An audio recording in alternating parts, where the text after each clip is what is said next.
ദൂതന്മാരൊക്കെയും സേവകാത്മാക്കളല്ലയോ? ഈ ഭൂമിക്ക് അടിസ്ഥാനമിടുന്നതിന് മുൻപേ, സ്വർഗമുണ്ടാകുമ്പോൾ തന്നെ ദൈവത്തെ ആരാധിപ്പാൻ സേവകരായി സൃഷ്ടിക്കപ്പെട്ടവരാണ് ഈ ദൂതന്മാർ. 300-ലധികം പ്രാവശ്യം വേദപുസ്തകത്തിൽ ദൂതന്മാരെ കുറിച്ച് എഴുതിയിട്ടുണ്ട്. വെളിപ്പാട് പുസ്തകത്തിൽ മാത്രം 65-ൽ പരം പ്രാവശ്യം എഴുതിയിട്ടുണ്ട്. ആമേൻ. ഈ ദൂതന്മാർ, ഹല്ലേലൂയ, സ്തോത്രം.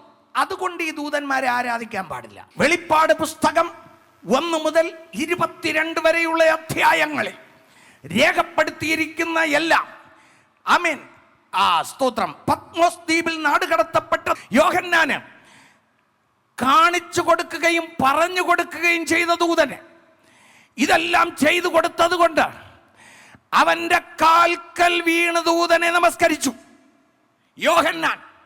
അപ്പോൾ ദൂതൻ പറഞ്ഞു, അരുത്, അതരുത് എന്ന് പറഞ്ഞാൽ എന്താണ്?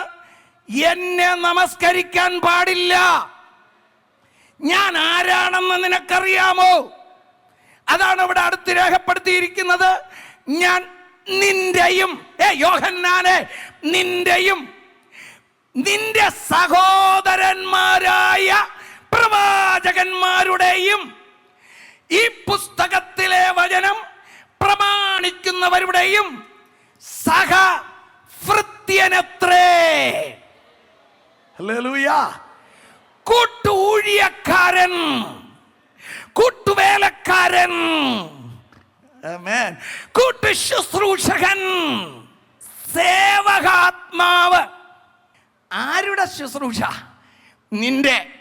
എടാ, ഞാൻ നിന്റെ ശുശ്രൂഷക്കാരൻ, കൂട്ടുവേലക്കാരൻ. നീ എന്നെ കയറി നമസ്കരിക്കാവോ?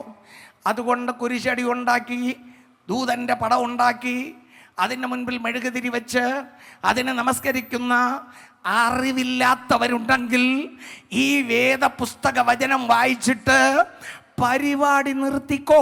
ദൈവവചനം പ്രമാണിക്കുന്നവർക്ക് സേവ ചെയ്യുന്നവരാണ് ഈ ദൂതന്മാർ.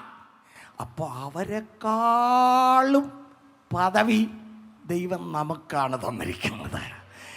നാം മക്കൾ, അവർ മക്കളുടെ സേവകർ.